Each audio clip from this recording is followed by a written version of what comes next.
It's a day like any other. You're making your way down the city streets. Sun's up, coffee's hot, mood's high. You give your usual cheerful nod to the barista as she slides your steaming latte across the counter. She smiles. Then you bump into a neighbor or two, exchange friendly waves, and chat about the weather. Later in the office, you get caught in the casual banter with colleagues about the latest football game. Regular day, regular people, regular life. Right. Among those familiar faces, those people you see every single day, what if, just what if, lurking there is a sociopath, a real flesh and blood sociopath, hiding in plain sight? They're not sitting in some dark corner cackling over their evil plans. They're right here, living among us. The charming colleague who always knows the right thing to say, the friendly neighbor who always seems to have freshly baked cookies, or that smiling barista who gave you your coffee. I'm not trying to spook you, this is just a wake-up call. There are signs that slip through most people's minds that make a person a sociopath, or indicate a sociopath, and they're more common than you think, so it's crucial that you know one when you see one. That's what I'll teach you today, and I promise by the end of this, you'll be armed with the knowledge to read these people like a seasoned detective. It might save you in the future. Chapter 1. They're superficially charming. You might fool yourself to think that you may know one or two sociopaths, but believe me when I say it's rarely ever that simple. Sociopaths can be the masters of disguise. They are the wolves in sheep's clothing. And the first disguise they put on, the one that's got everyone hooked, that is their superficial charm. Well, hell, I'm charming. Does that make me a sociopath? No, it doesn't. Charm isn't a bad thing in itself. We all turn up the charm when we're meeting new people or trying to make a good impression. The difference is, for a sociopath, charm isn't a tool. It is a weapon. They're fun, they're charming, they make you feel special. But every time you try to dig deeper, learn more about them, they skillfully dodge your questions and turn the conversation back to you. Or even worse, they turn into exactly the person you want them to be, reflecting your personality, your interests, your values. To the shy, they become a comforting presence. To the extrovert, they match the energy. Like a chameleon changing colors, they shift their personality to suit you. Before you know it, you're hooked, you're drawn to them, and just like that, you're oblivious to the danger that awaits. And that's the key takeaway here. The sociopath's charm is not genuine, it's a facade, a carefully constructed persona that is designed to pull you in. They are the masters of disguise, blending in perfectly with their surroundings. The truly evil part about their superficial charm is that it is so damn convincing. Ask different people about the sociopath and you'll get a different description every time. To some, they're the life of the party. To others, they're the wise person offering incredible guidance. You have not a clue who they are. And that, my friend, is what makes them so damn dangerous. So, how do you spot this chameleon in your life? Well, the first step is awareness. Be wary of the people who seem too good to be true, because chances are, they probably are. Ask yourself, does this person feel genuine, or are they just telling me what I want to hear? Pay attention to the inconsistencies, the cracks in their armor. Remember, sociopaths are human too. They make mistakes, and it is through these mistakes that you can see their true colors. It's a tough pill to swallow, I know, but the truth is sociopaths are out there and they are closer than you might think. Keep your eyes open, keep your guard up, and most importantly, trust your gut. If something feels off, it probably is. Chapter 2. They turn people against each other. Let's dive deeper into the rabbit hole and look at another scary trick that sociopaths got up their sleeves. They don't just get you hooked with their fake charm. They also love to mess with your head. They've got this nasty little habit of turning people against each other. Think of them as puppet masters, pulling strings to make people dance to their tune. Creepy. One day you're in a group, and out of nowhere people start getting mad at each other. They start whispering behind backs, spreading rumors, acting all suspicious. But why, you wonder? All of them used to be friends, so what happened? Well, let me tell you, buddy, you might have a puppet master in your midst, and you might be next to be involved in their chaos. Sociopaths love to spread gossip. You see, they tell these sad stories. They make you feel bad for them, and then to twist your view of others. They are so good at it that you won't even realize that they're feeding you poison. They play the victim card so well that you believe that they're the ones who've been wronged. Seriously, that's a very common one for a sociopath. So, let me repeat. They play the victim perfectly. But in this case, they are the evil. They plant these tiny seeds of doubt in your mind and watch as they grow. turning friend against friend, brother against sister. All the while they're sitting back enjoying the show. And it gets worse. So sociopaths don't just turn people against each other for fun. Oh no, they've got a bigger game plan. They want to create chaos. Why? Because when everyone's busy fighting each other, they often get to play the innocent one. They get to act like they're the poor, helpless bystander caught in the crossfire. So, if at any point in time you see a group falling apart, take a closer look. Is there someone acting all innocent, blaming everyone else, acting surprised when folks react? Well, then you've probably just found your puppet master in plain sight. Chapter 3. The Maestro of Mayhem. Sociopaths are like kids playing with matches, setting everything on fire just to watch it burn. And guess what? They love it when you react. That is you burning. And imagine this, and it might unlock a memory for you. You're at work or school, and there's just one person who's always pushing your buttons. They make snide comments, they bait you into arguments, they do things they know will tick you off. And when you finally snap, when you finally give them a piece of your mind, they're shocked, they're so hurt. What? Oh, look at you, they say, all smug and self-righteous. You're overreacting. I can't even talk to you when you're like this. Holy shit. That sound familiar? Do you have a sociopath on your hands? Yeah, they don't cause chaos just for the heck of it. No, they have a purpose. They want to provoke you, make you lose your cool, make you look like the unstable one. It's all part of their game. You see, when they paint you out as the hypersensitive nut, they get to play the innocent victim. They get to sit back and say, I didn't do anything. It's all them, they're the crazy one. And the best part, people will believe them. They will take their side. They will turn them against you. And you'll be left standing there, wondering what the hell just happened. And hey, let's not forget about relationships. You know those stories that you tell, people tell you about their exes, about how they were always overreacting or just jumping on me for no reason? Yeah, that might be another tactic just to gain your sympathy. Make you think, poor thing, they've probably been through so much. But let me tell you, buddy, load of bullcrap. Those crazy exes, they were just normal people who got pushed too far, more than likely, who got baited into reacting just like you. If you think someone in your life is always provoking you, always making you feel like the bad guy, watch out. You might just be dealing with a sociopath. Don't let them manipulate you. Don't let them turn others against you. Stand your ground, keep your cool, and remember, you are not the crazy one. They are. Chapter 4. No shame, no guilt. You ever do something bad and then you just get immediately that knot in your stomach? That sinking feeling that makes you want to apologize, to make things right. Yeah, we've all been there. We screw up, we feel bad, we try to fix things. It's part of being human. But for sociopath, there is no such things as bad. It's like they're missing a part of their emotional spectrum.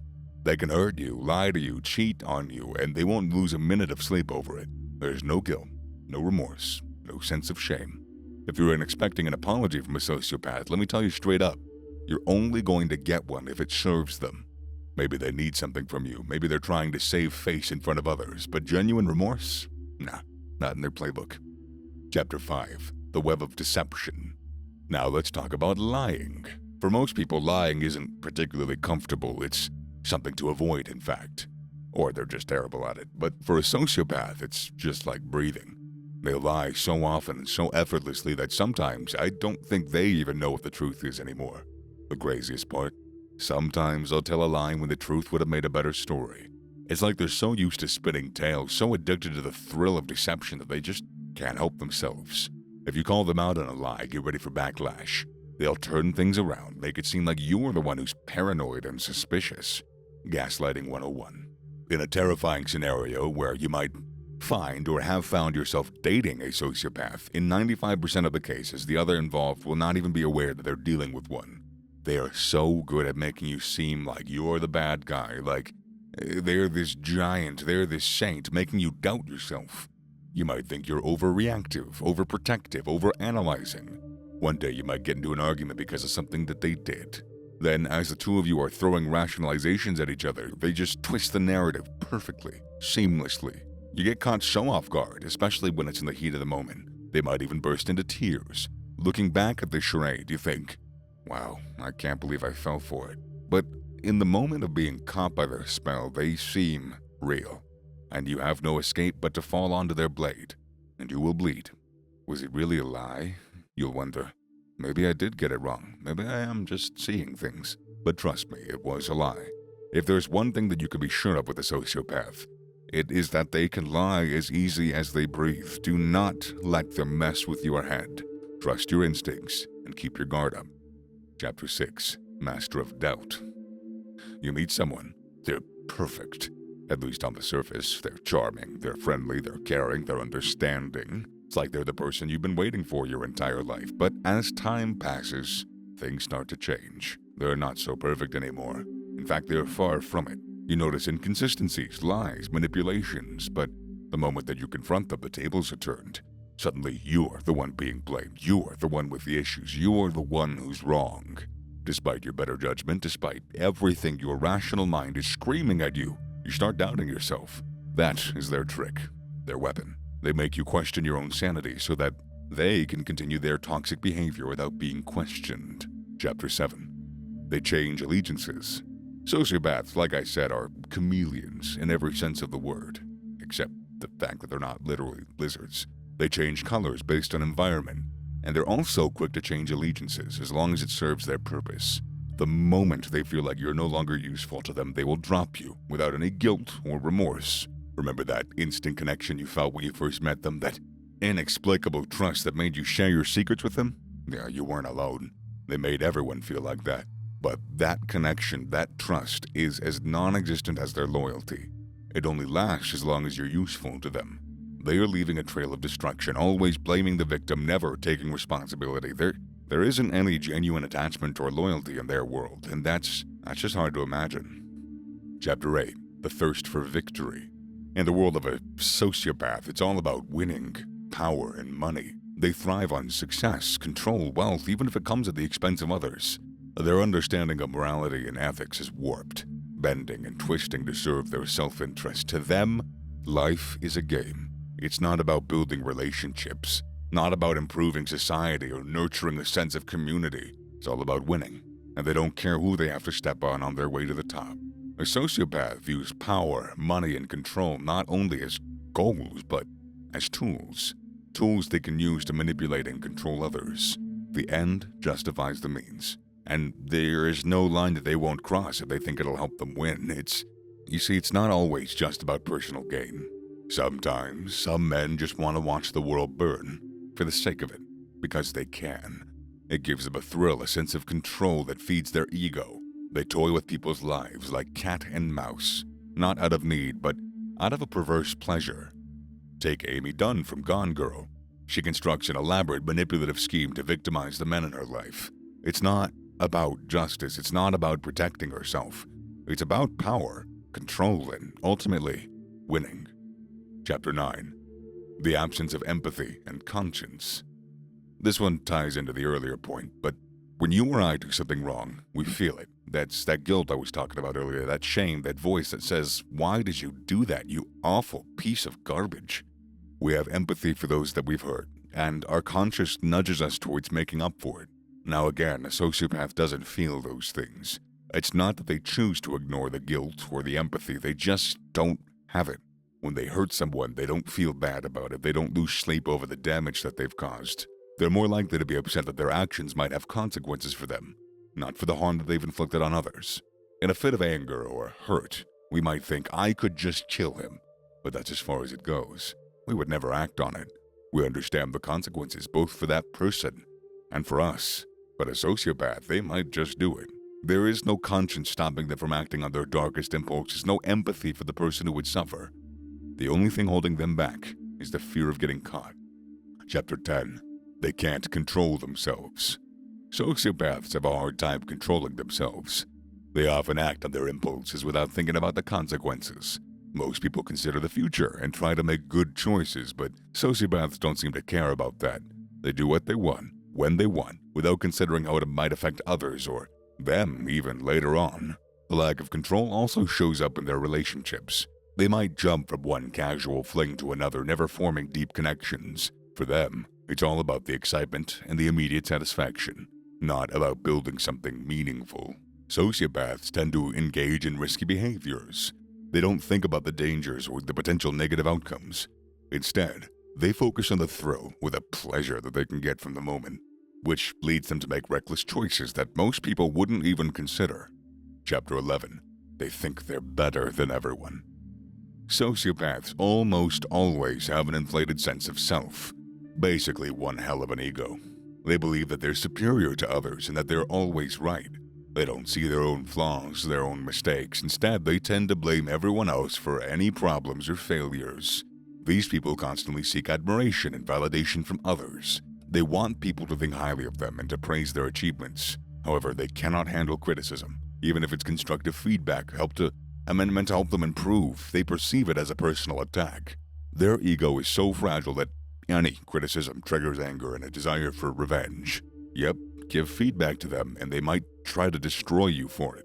When someone angers or hurts a sociopath, they might have thoughts of retaliation or even violence. Unlike most people who recognize these thoughts as unacceptable and resist acting on them, sociopaths have so little self-control. They only hold back when they have a fear of getting caught, not because they have a conscience or a concern for others. If you notice someone in your life who lacks empathy, believes that they're always right, and reacts so strongly to any criticism, you might want to keep an eye on them. Pay attention to the other traits that I spoke about and see how many fit. If more than 3 fit, then, well, it's not an end-all be-all. These can be very vague traits that a lot of people can possess in varying qualities, but if they fit a lot of these traits, stay away. They could be very dangerous. Sociopaths can be scary, but it's simple really. Just stay away from one once you notice one. If you notice a person is off, just remember the points I made and watch out for them. As long as you don't give them any reason to be involved in your life, you don't have to worry. So don't be paranoid, keep an open heart, but open your eyes. Watch out.